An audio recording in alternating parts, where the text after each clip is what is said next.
Bom, agora que vocês já sabem calcular as potências de I, já entenderam, né, o que é um número imaginário, vamos definir os números complexos.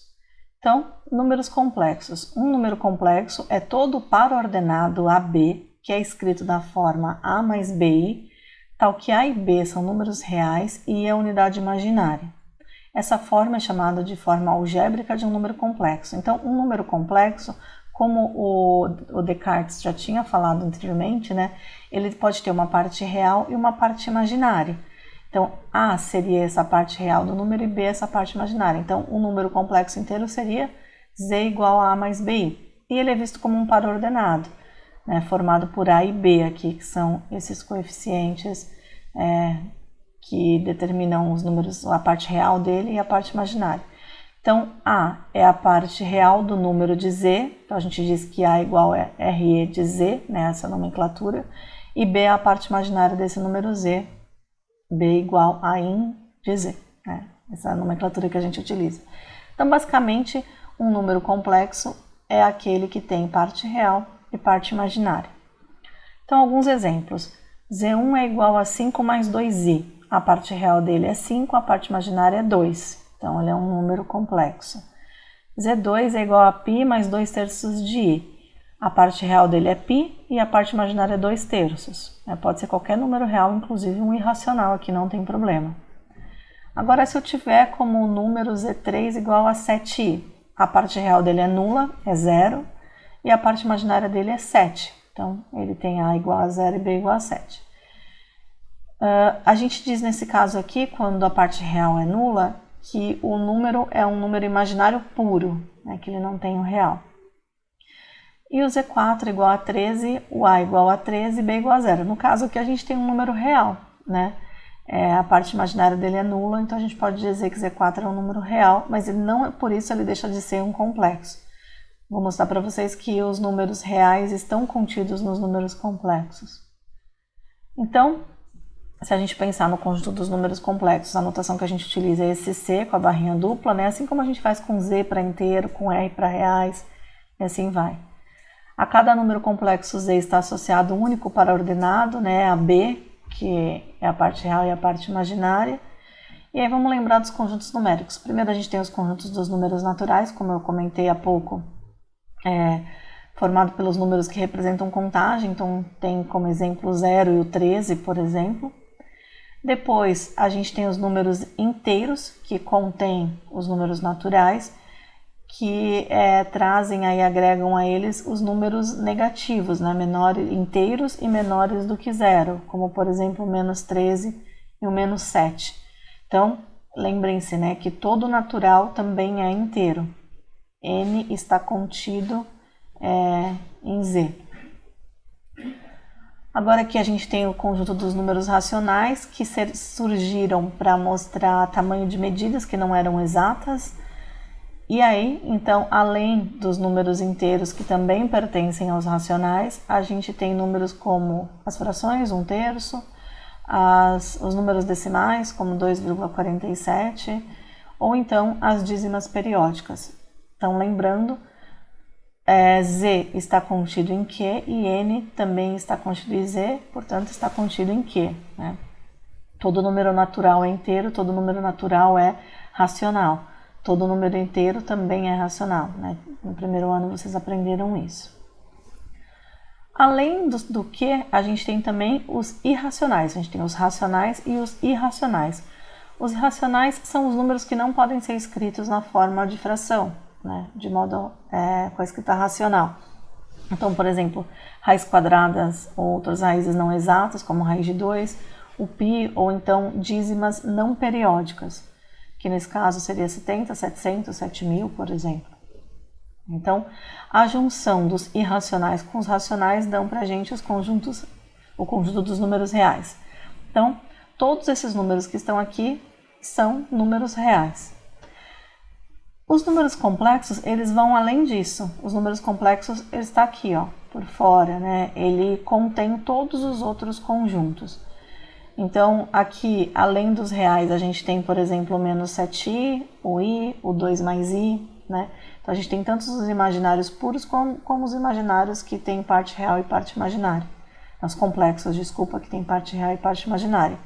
Mas note que todos os reais estão contidos, né, todos os subconjuntos dos reais estão contidos nos números complexos, beleza? Então a gente diz que reais está contidos em complexo. Todo número real é complexo, eu já falei disso. Bom, isso é sobre o conjunto numérico. Agora a gente vai ver como é que faz para representar os números complexos. A reta numérica, que representa os reais, ela não vai ser mais suficiente. Para isso a gente vai usar então um plano cartesiano chamado Argand-Gauss, que foram as pessoas que criaram, né, que organizaram essa representação. Ele é um plano cartesiano ortogonal, então forma 90 graus entre os eixos, no qual o eixo das abscissas é o eixo real e o eixo das ordenadas é o eixo imaginário. Está escrito errado aqui. Então vamos ver. Se eu tenho z igual a mais bi, esse z vai ser transformado num ponto M, A, B, em que A é a parte real e B é a parte imaginária. Então aqui, ó, por exemplo, A e B, a parte real A, a parte imaginária B, vai dar aqui no plano um ponto M, AB. Esse ponto M a gente chama de afixo de Z ou então imagem de Z. Né? Tanto faz o nome que vocês deem para ele, né? Mas lembrar que não é direto Z que está aqui, é a imagem de Z ou então o afixo de Z. Alguns exemplos. Então, Z1 é igual a 4 mais 2i. Então, é um número que tem como afixo 4 e 2, parte real e parte imaginária. Então, 4 no real e 2 no imaginário. O M1, que é o afixo de Z1, está aqui. Depois, Z2 menos 2 mais 3i. O afixo dele, portanto, vai ser menos 2 e 3. Menos 2 a parte real e 3 a parte imaginária. Então, menos 2 a parte real e 3 a imaginária vai aparecer aqui. Então, a gente tem a imagem de Z2 aqui, nesse ponto M2. Z3, menos 3 menos i. A parte real dele é menos 3 e a parte imaginária é menos 1. Então, o afixo, menos 3 e menos 1. Menos 3 e menos 1, o ponto M3 é o afixo do Z3 aqui embaixo. Z4, 3 menos 2i. Parte real 3, parte imaginária menos 2, afixo 3 e menos 2. Então, 3 e menos 2 vai parar aqui embaixo. Aqui a gente tem a imagem do Z4. Z5 igual a 2. Lembrem-se que os números reais também são números complexos. A gente tem, então, parte real 2, parte imaginária 0. O ponto estará em 2 e 0. Então, M5, que é o afixo do Z5, 2 e 0, ele está aqui, ó. Ele está em cima do eixo dos reais, né? Porque ele não tem parte imaginária. Se Z6 for igual a i, esse número é um número imaginário puro, ele tem parte real 0, parte imaginária 1, então vou representar ele aqui, 0 e 1. A imagem dele está aqui no M6, então percebam que ele é um número imaginário puro, por isso ele fica sobre o eixo dos imaginários. Z7 é menos 1, então o afixo do Z7 é menos 1 e 0, ele vai aparecer aqui também no eixo dos reais. E o Z8 é menos 3i, ele tem como afixo então 0 e menos 3, né? 0 é a parte real, que é nula, e menos 3 é a parte imaginária. Então ele vai aparecer aqui embaixo, sobre o eixo dos imaginários também. Então se um número está no eixo dos reais, ele é real, se ele está sobre o eixo dos imaginários, ele é um imaginário puro, tá bom? Essa é a forma que a gente usa para representar os números complexos. Bom, vamos lá. Operações com números complexos. As operações com os números complexos possuem as mesmas definições e propriedades do que em R. Então, se eu tiver Z sendo 2 menos I e W, por exemplo, sendo menos 1 mais 3I, eu posso efetuar a soma tranquilamente. Então, isso é 2 menos I, mais menos 1 mais 3I. Soma a parte real com a parte real, junto parte real com parte real e parte imaginária com parte imaginária. Então, isso vai ficar 2 menos 1, 1. Menos i mais 3i dá 2i positivo. Então, o z mais w é 1 mais 2i. É só somar parte real com parte real, parte imaginária com parte imaginária. Se eu quisesse fazer 3z menos w, então vou multiplicar por 3, 2 menos i, menos 1 mais 3i.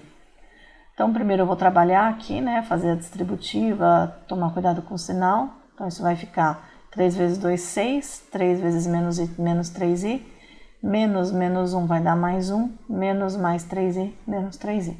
Agora sim, vou juntar a parte real com parte real, 1 com 6, 7, e parte imaginária com parte imaginária. Então, fiquei com 7 menos 6i de resultado, beleza? Se eu precisar multiplicar z por w, também eu consigo fazer 2 menos i vezes menos 1 mais 3i. Para isso eu vou usar a propriedade distributiva da multiplicação. Então, 2 vezes menos 1, 2 vezes 3i, menos i vezes menos 1, menos i vezes mais 3i. Então, fiz a multiplicação aqui. 2 vezes menos 1, menos 2, 2 vezes 3i, 6i, menos i vezes menos 1 dá mais i, menos i vezes 3i positivo dá menos 3i ao quadrado. Lembrar que i ao quadrado vale menos 1, né? Então, substituir o i ao quadrado por menos 1, eu fiquei com menos 2 mais 6i mais i, mais 3 igual a alguma coisa. Junto parte real com parte real, menos 2 mais 3, parte imaginária com parte imaginária, 6i mais i, e aí fiquei com 1 mais 7i. Então percebam que as propriedades aqui elas são exatamente as mesmas das operações nos reais. Meio que assim, é um pouco errado falar isso, mas pensem em i como sendo uma variável, como sendo um x. E aí vocês vão fazer a manipulação algébrica que vocês já estão acostumados, tá bom? Por enquanto a gente vai trabalhar apenas com adição, subtração e multiplicação. No próximo vídeo a gente vai falar dos conjugados, né? E aí vai fazer sentido a gente falar da divisão, tá bom? Mas antes da gente falar dos conjugados, eu separei alguns exercícios para mostrar para vocês, né? Alguns exemplos, mas também eu vou resolver no papel, tá bom? A gente já volta no próximo vídeo para falar sobre os conjugados. Até mais, gente! Bom, vamos lá então. Para o primeiro, resolva as equações em C, né, no conjunto dos números complexos. Então, a gente tem que x ao quadrado mais 4 é igual a 0. Isso significa que x ao quadrado é igual a menos 4. Ou então, que x vai ser igual a mais ou menos a raiz quadrada de menos 4. Lembrar, né? Nos números reais, quando a gente está trabalhando no conjunto dos números reais, a gente diria aqui que essa equação não tem solução real. Mas como a gente está trabalhando nos números complexos, a gente vai usar o número imaginário. Então, que menos 1 vai ser igual a i, que é o número imaginário, a unidade imaginária. Então, a gente vai usar essa relação para resolver os exercícios. Então, o que a gente sabe? Que o x vai ser igual a mais ou menos. Vou reescrever isso daqui como sendo 4 vezes menos 1.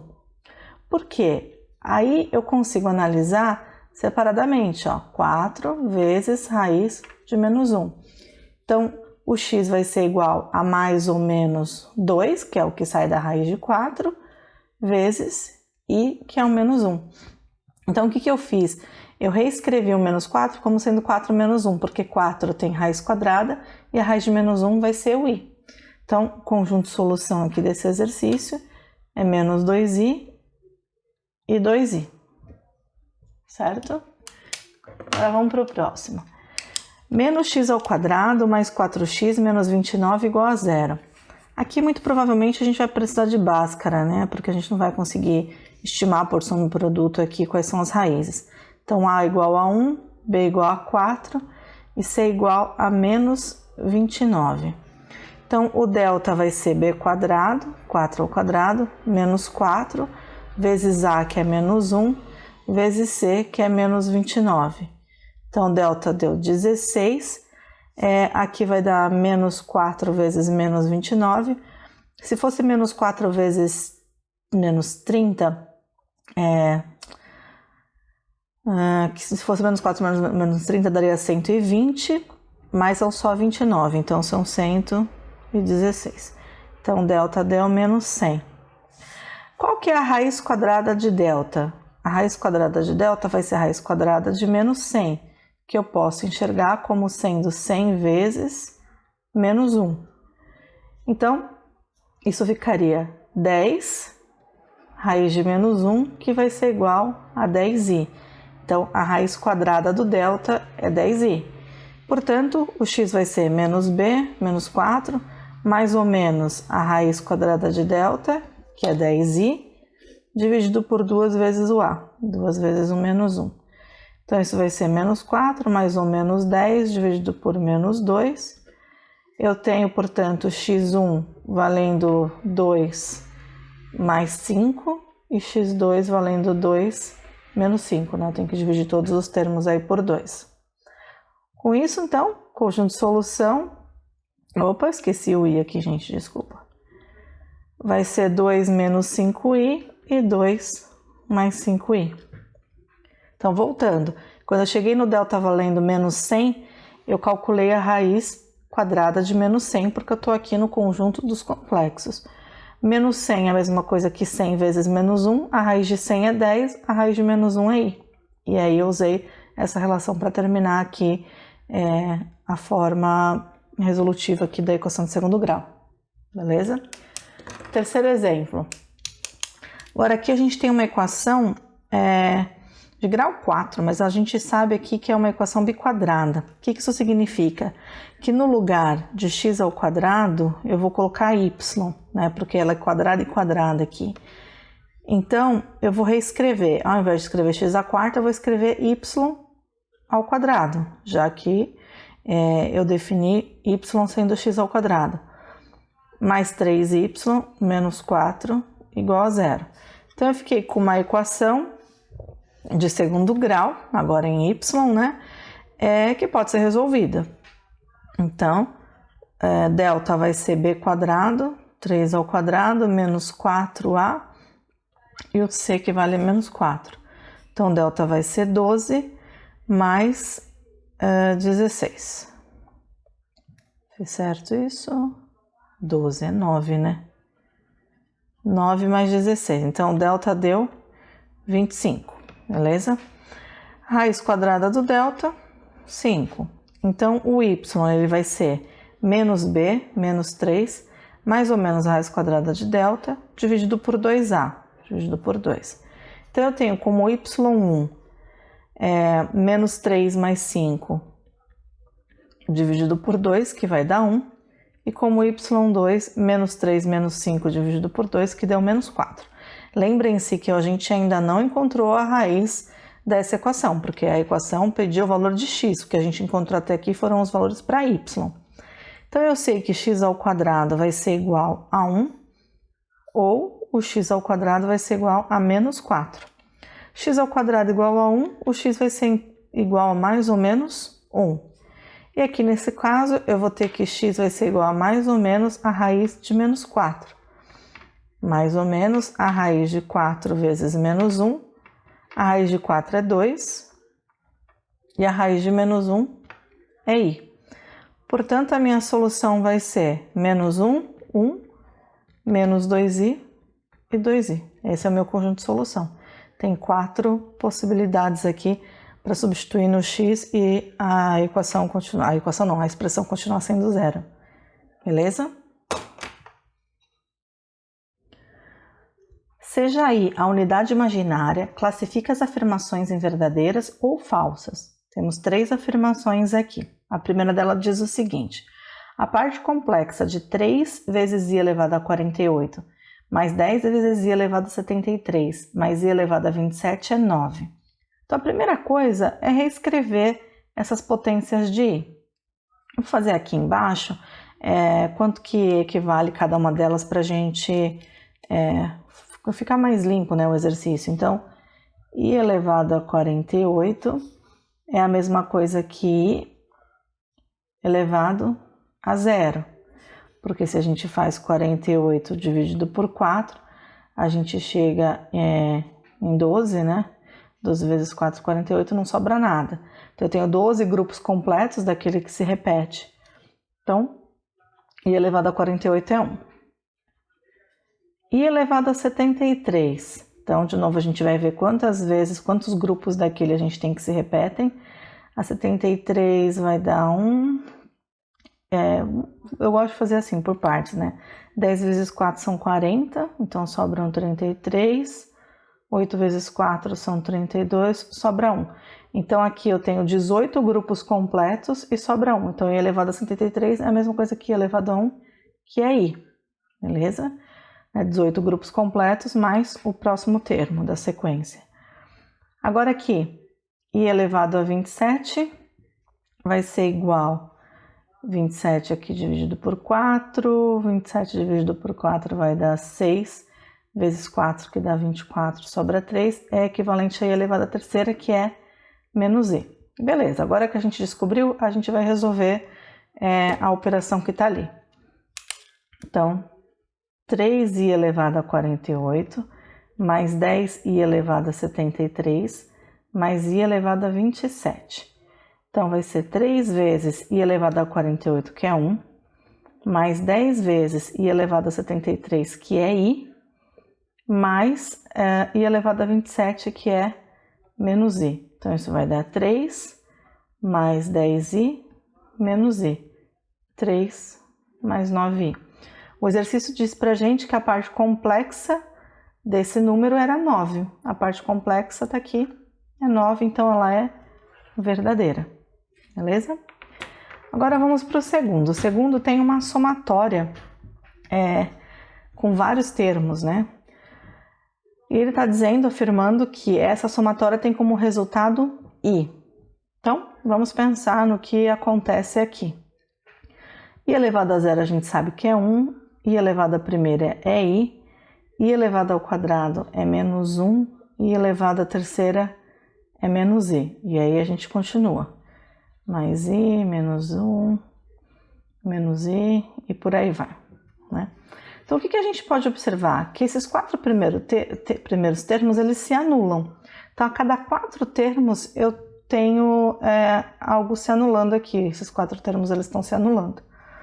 Se a gente pensar quanto que é i elevado a 1013, vamos fazer aqui no cantinho, 1013 dividido por 4, eu sei que são 250. 1000 sobraram 13, 3 vezes 4, 12, sobrou 1. Então, eu descobri que i elevado a 1013 é equivalente a i elevado à primeira, que é o próprio i. Então, a nossa sequência aqui, ela está terminando em i, né? Agora, a gente precisa descobrir o que vai acontecer com esse resultado. Então, vamos pensar assim, né?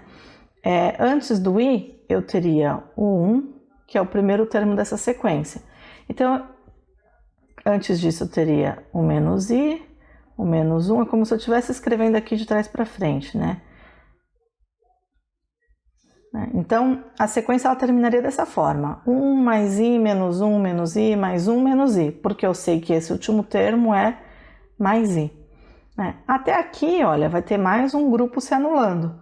Então, o que sobrou aqui? 1 mais i. Então, essa afirmação ela é falsa, porque não sobrou só i, não é só o último termo que sobrou. Sobrou 1 mais i. Então, essa afirmação aqui ela é falsa.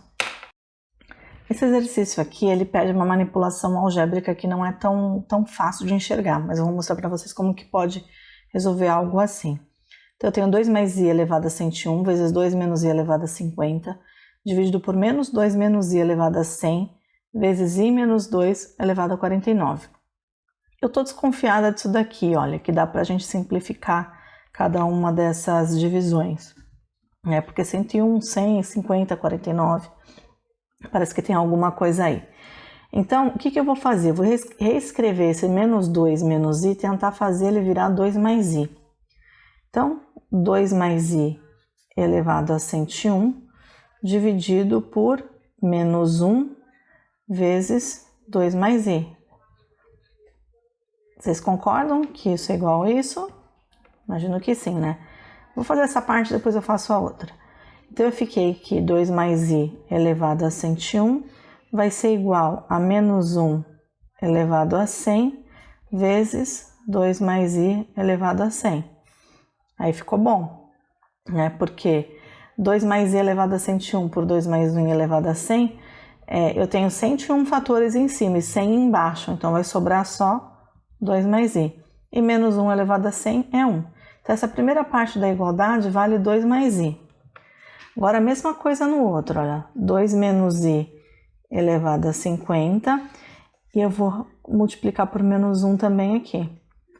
Porque se eu multiplicar por menos 1, eu fico com a mesma base. Então, porque aqui daria menos 2 mais i, né? Que é o i menos 2 que está aqui. Então, com isso, mais uma vez, eu tenho em cima 2 menos i elevado a 50, e embaixo, menos 1 elevado a 49 vezes 2 menos i elevado a 49. Então, aqui em cima sobrou 2 mais i, e aqui embaixo sobrou menos 1. Né? Então, isso daqui vai ser menos 2 mais i. Portanto, essa expressão aqui eu posso reescrever como sendo, 2 mais i vezes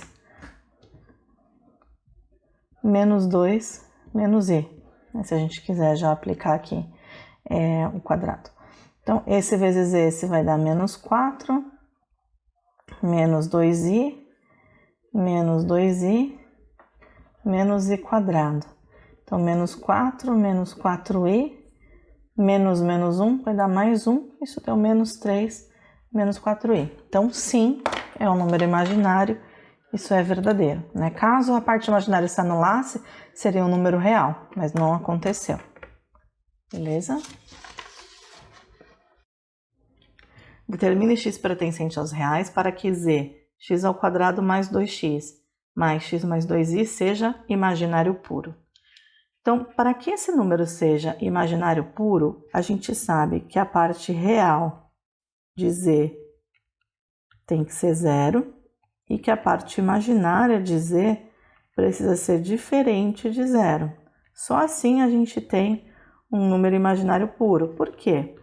Não adianta a gente ter parte real nula e imaginária nula também, porque aí a gente teria o 0 e 0 é um número real. Então, para ser imaginário puro, a parte real tem que ser 0 e a parte imaginária também tem que ser diferente de 0. As duas coisas têm que acontecer ao mesmo tempo. Então, a parte real de z, nesse caso, é x ao quadrado mais 2x. Eu preciso que x ao quadrado mais 2x seja igual a 0. Resolvendo, eu coloco x em evidência, então x mais 2 igual a 0. Para que isso seja 0, ou x é 0, ou x é menos 2, certo? Agora vamos olhar a restrição aqui do imaginário. A parte imaginária de z é x mais 2. Então, x mais 2 tem que ser diferente de 0, o x precisa ser diferente de menos 2. Então, qual que vai ser a minha resposta? Eu preciso que x seja igual a 0 ou que x seja igual a menos 2, mas que x seja igual a menos 2. Então, a resposta é que x precisa ser igual a 0 para ser imaginário puro. Né? Por quê? O que acontece se a gente tiver o x valendo menos 2? Ó, vamos ver o que acontece. O z vai ser, então, menos 2 ao quadrado, mais 2 vezes menos 2, mais menos 2, mais 2i. Então, aqui eu vou ficar com 4, menos 4, mais 0i. 0 mais 0i, que é o próprio 0. Esse número aqui pertence aos reais, então ele não seria imaginário puro. Então, não adianta só zerar os reais. A gente precisa zerar os reais e garantir que os imaginários não sejam zerados também, tá bom? Agora, aqui no segundo, ele pergunta quanto que tem que ser o x para que z seja real. Então, para ser real, a gente sabe que a parte imaginária dele precisa ser igual a 0. Então, a parte imaginária de z é x mais 2.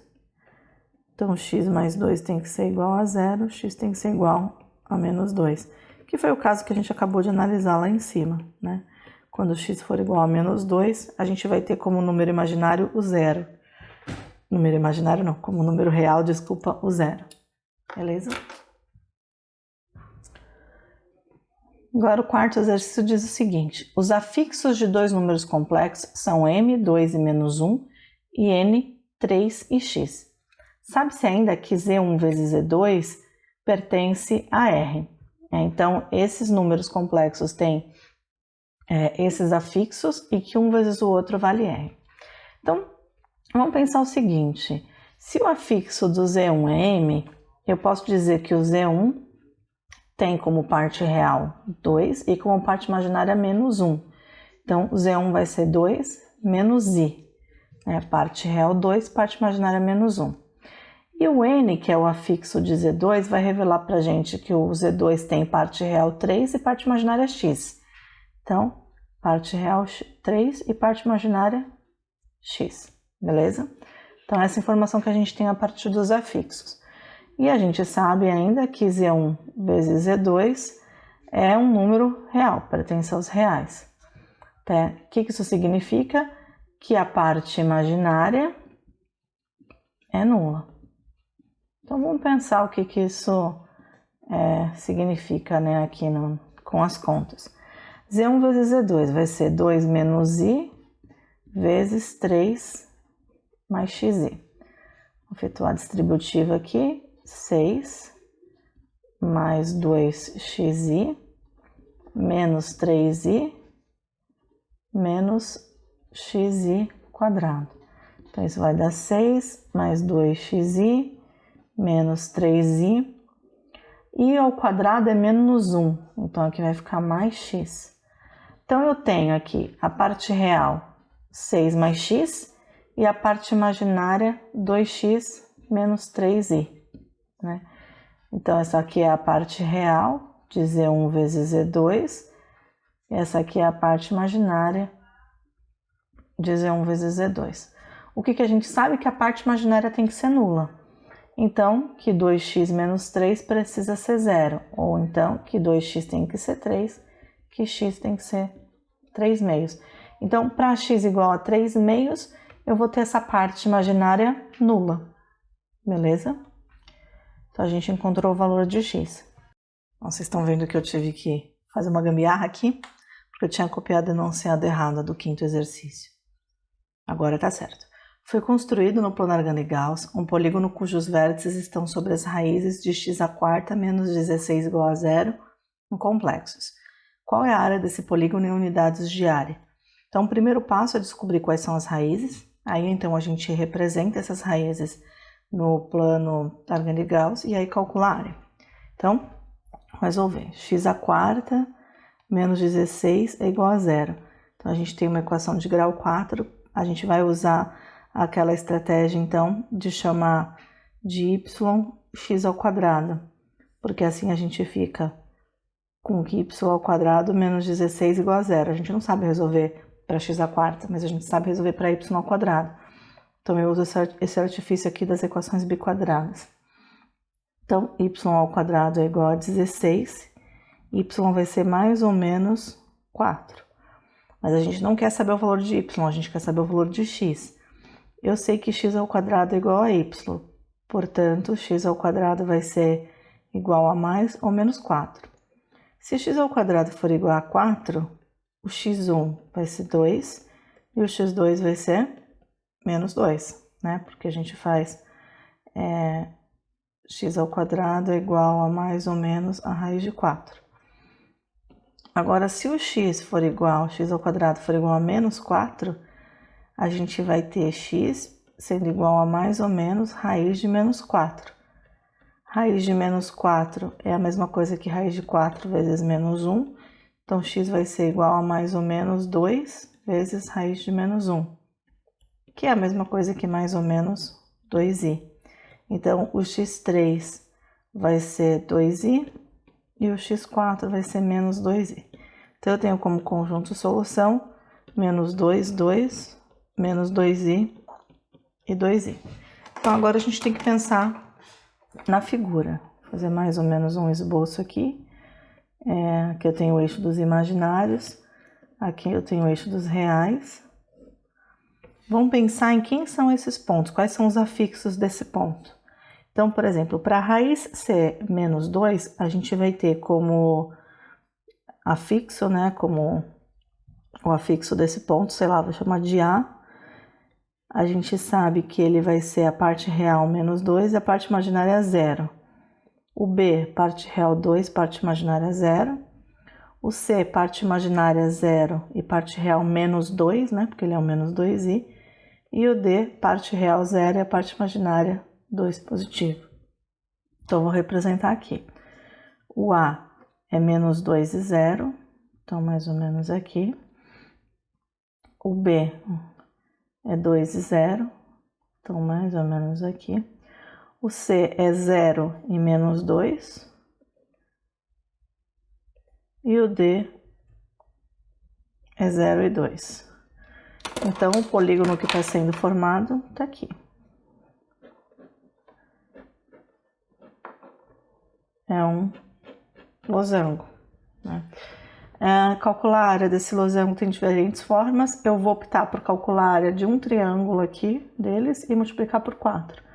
Então, a área desse triângulo vai ser a base, que é 2, vezes a altura, que é 2, dividido por 2, ou seja, 2. Então, cada um desses triângulos tem como área 2 unidades de área. Portanto, a área de ABCD vai ser igual a 4 vezes 2, que vai ser 8 unidades de área. Beleza?